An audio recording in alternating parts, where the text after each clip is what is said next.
Hey, welcome back amigos, hope you're all doing well. This week's episode, we're going to be doing ourselves a Bakewell Tart. Now, we're not going to do the classical cherry Bakewell, but we're going to be doing ourselves a delicious strawberry Bakewell. So we're going to show you how to make the sweet pastry. We're going to blind bake the tart itself. We're also going to be doing the frangipane mix to go in there. Chef, what's the frangipane mix? So basically a consistency of butter, sugar, a little touch of almond extract, some ground almonds, and a little bit of eggs as well to mix it all up. So kind of like a almond sponge to go on top, but not quite, so you'll see it for yourselves. We've also got some nice homemade jam to go in there, and then finished off with a few little cheeky strawberries as well, so hope you guys and gals are going to enjoy it. So we're not making the strawberry jam today, but this is left over from last week, so we've got about 100 grams of strawberry jam here. We made this last week for the scone video, so if you want to refer to that and see how we made it, that is there on my YouTube channel. So I'm going to set this aside ready for later on. So the first thing we want to do is pretty much weigh out the sweet pastry. So I'm going to show you how to make that. But before we do anything else, let's turn on the oven. So we're going to need the oven to be turned on to 180 Celsius or 350 Fahrenheit for you Americans. So we're going to weigh out 150 grams of flour, and we're going to sieve it through to make it nice and light. We're going to need 75 grams of unsalted butter and about 50 grams of icing sugar or powdered sugar. So there goes that 50 grams of cheeky icing sugar or powdered sugar.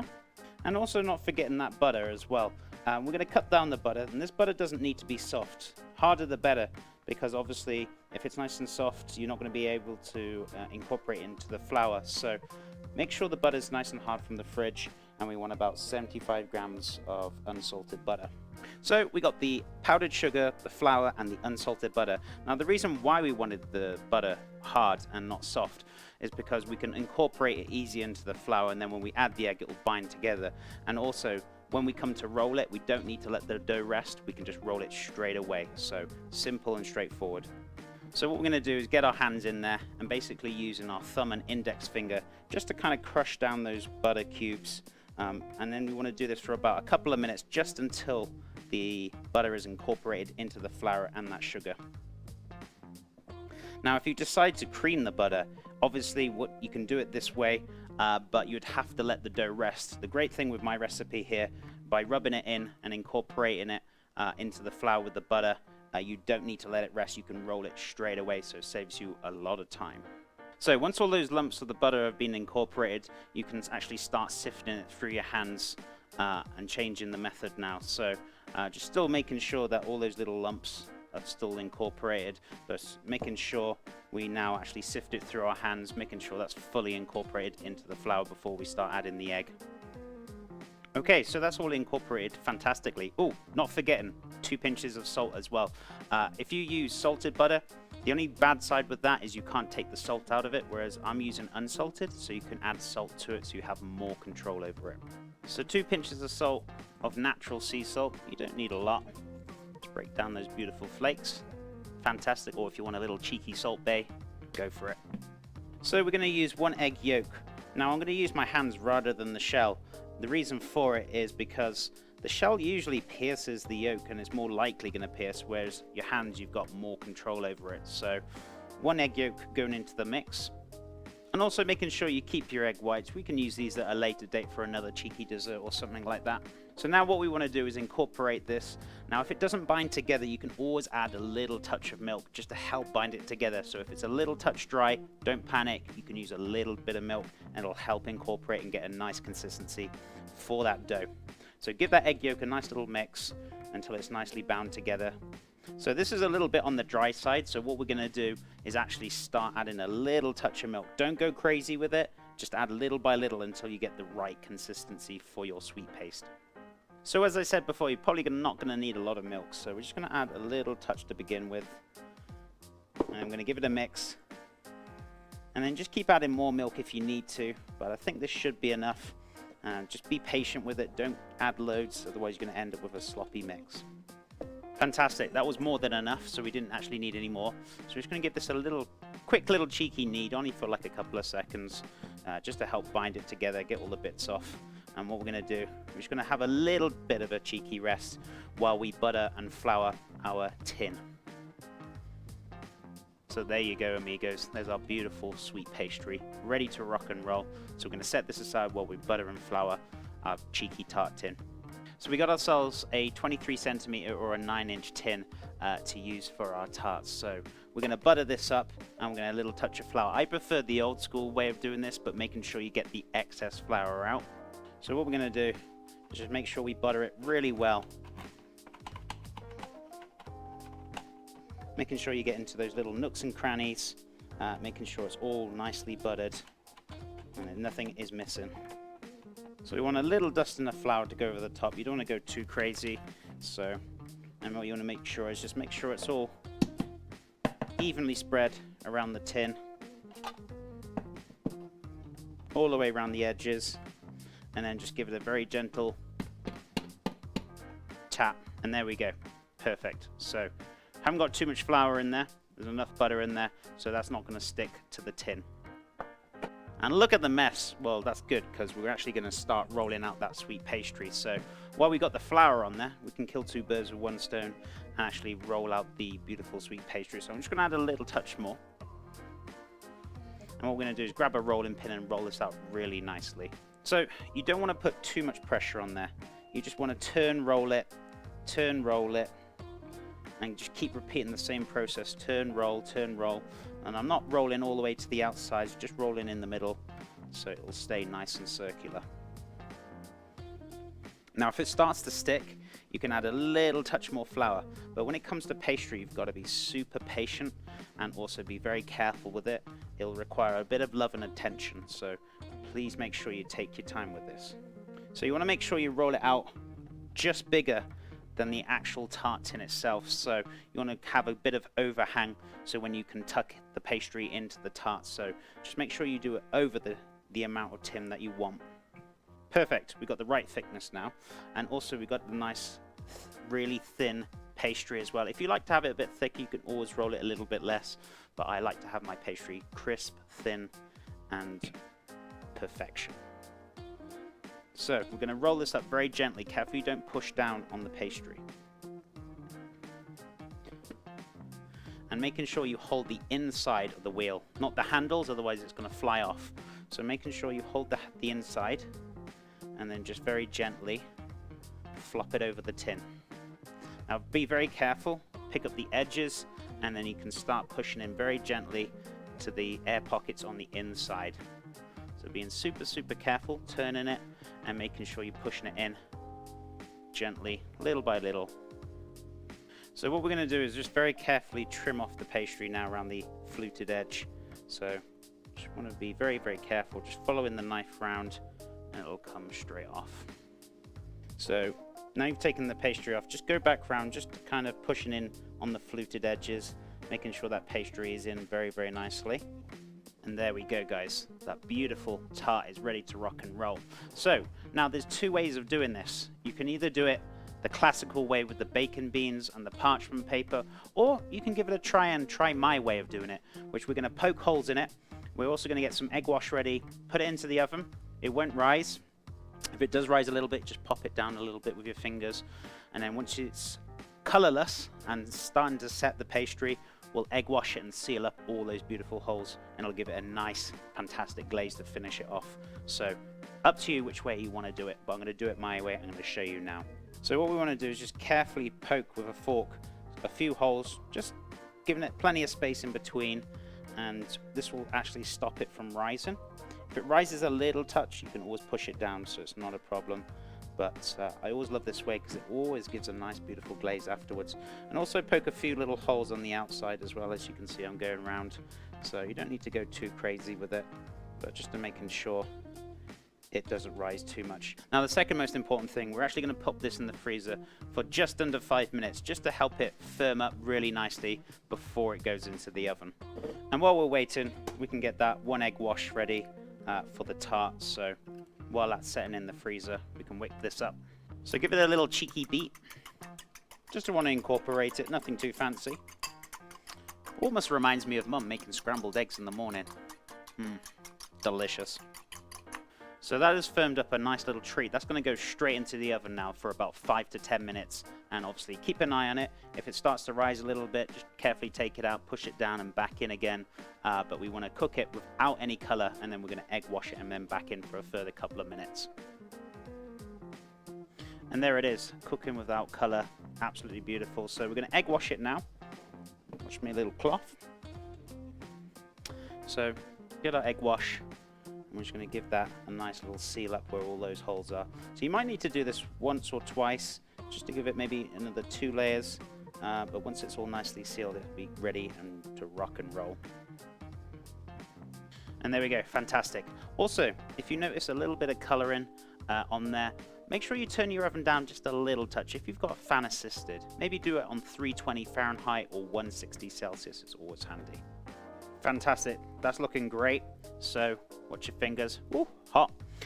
Also, we're going to give it one more glaze with the egg, just to make sure we get a really nice seal with this. So let's grab a little bit more in there, just a touch, not going too crazy, just to give it that beautiful nice glaze and that finish for our tart, and it's good to go. So back into the oven after we've glazed this for about a further minute or 2, and then it'll be good to go.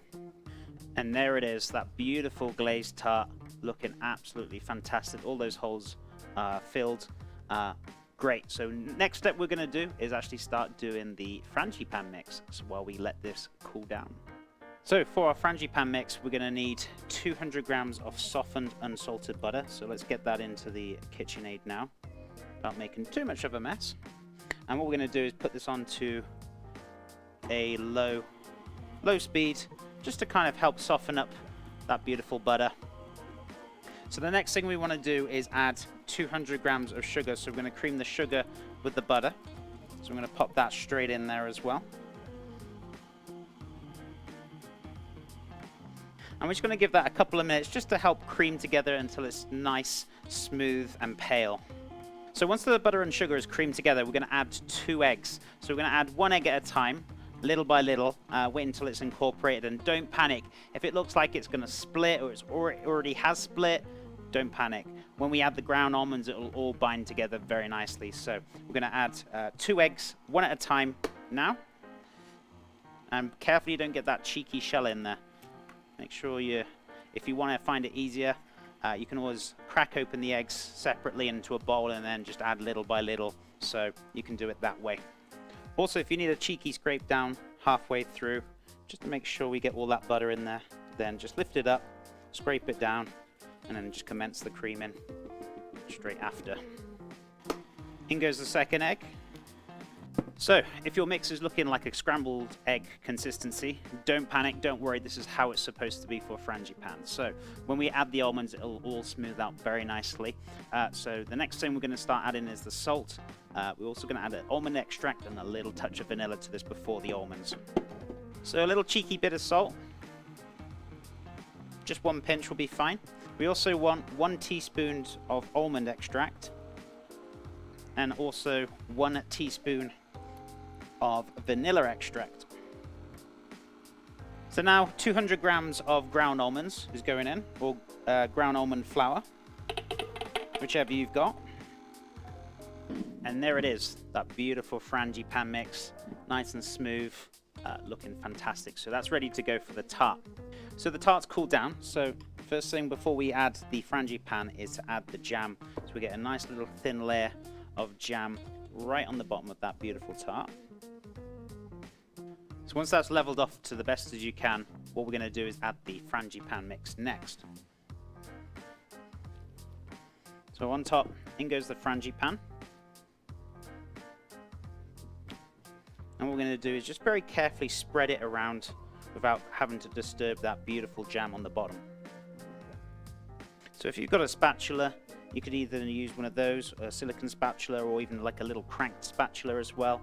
Just to carefully just spread that beautiful frangipane across, and we're just going to smooth it off very nicely.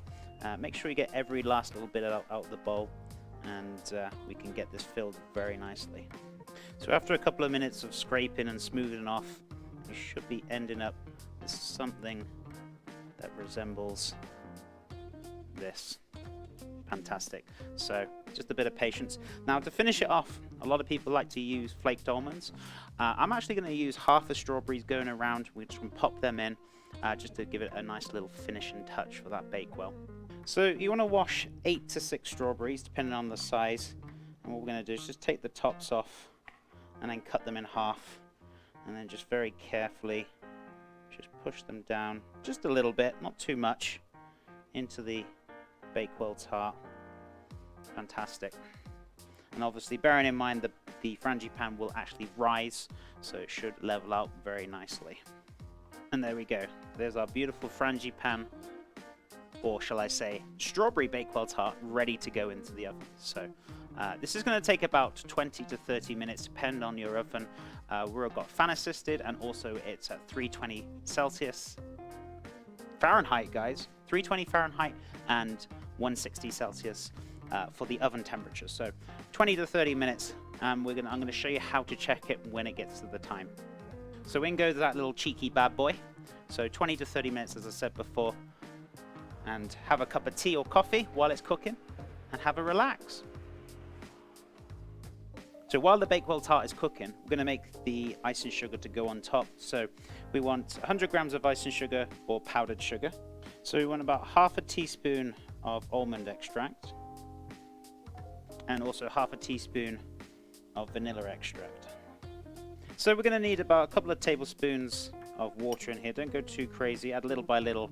Mix it up until you've got a nice running consistency. You don't want it too runny, just a little slightly thick, but we'll show you now. So we're looking for about 2 tablespoons of water in there. So we're looking at this kind of consistency, pretty much piping consistency for the icing to go on top. So that's perfect. So we're going to set that aside. Also, we're going to need a little damp tissue paper to go on top. It will help it stop it from setting or drying out. So just get yourself a tissue paper, just damp it and just lay it over the top. And there we go, there's our icing. And if it does dry up a little touch, you can always add a little bit of water to get the consistency back again. So don't worry too much about that. Or if you want to leave it till later on, once it's cooled down and make it, you can do this later on. So the Bakewell is almost there. We're going to pop the icing straight into a little piping bag. And what we're going to do, once it's cooled down for about after an hour, we're going to pipe some nice little cross sections over the top of that beautiful Bakewell. So as you can see, this is still in a good consistency. So that's ready to go. And then we're going to snip it off later on when we're ready to use this. And there it is, that beautiful strawberry Bakewell. So what we're going to do, we're going to leave this for about 1 hour, just allow it to cool down and to relax before we can take it out of the tin. And also just to double check if it's cooked or not. If the knife comes out clear or the skewer, then you're good to go. So this is cooked perfectly. Nice caramelization on top, so absolutely fantastic. So we're going to give this about an hour to cool down before we start decorating it and taking it out of the tin. So after about an hour of cooling, we've managed to get that beautiful tart out, looking absolutely fantastic, delicious. So what we're going to do is going to decorate the top very, very carefully. So we're just going to snip a little bit off the top of that piping bag. Make sure you get rid of that little bit of plastic as well. Throw that in the bin. So what we're going to do is put some beautiful lines going across very carefully with a nice little steady hand.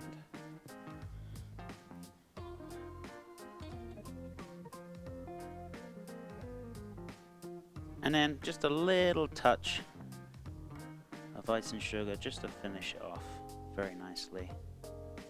And there it is, amigos, that beautiful strawberry Bakewell, making from the homemade sweet pastry, which we blind baked, the beautiful strawberry jam we had from last week, and also that beautiful, delicious frangipane with the butter, eggs, the sugar, and those ground almonds with all those beautiful flavors in there, and then finished off with the almond icing on top and those beautiful strawberries. I feel like we need to take a little cheeky slice out of this, so let's have a go. So we had a little bit of strawberry jam left over, so why not? Goodness me, amigos, look at that. Absolutely fantastic. Delicious. And as you can see, that beautiful cross section right there, the jam, the frangipane, absolutely delicious. And there it is, guys, that beautiful strawberry Bakewell tart. So I hope you guys enjoyed it today. Thank you so much for tuning in, and I hope you enjoyed the video. Feel free to like and subscribe to the channel. And also, if you want to catch me Tuesday to Friday on Twitch, you can find the link below in my description box, live, making some very delightful dishes. But thank you so much for your time, and I'll see you next Monday for another cheeky episode. Until then, stay cheeky.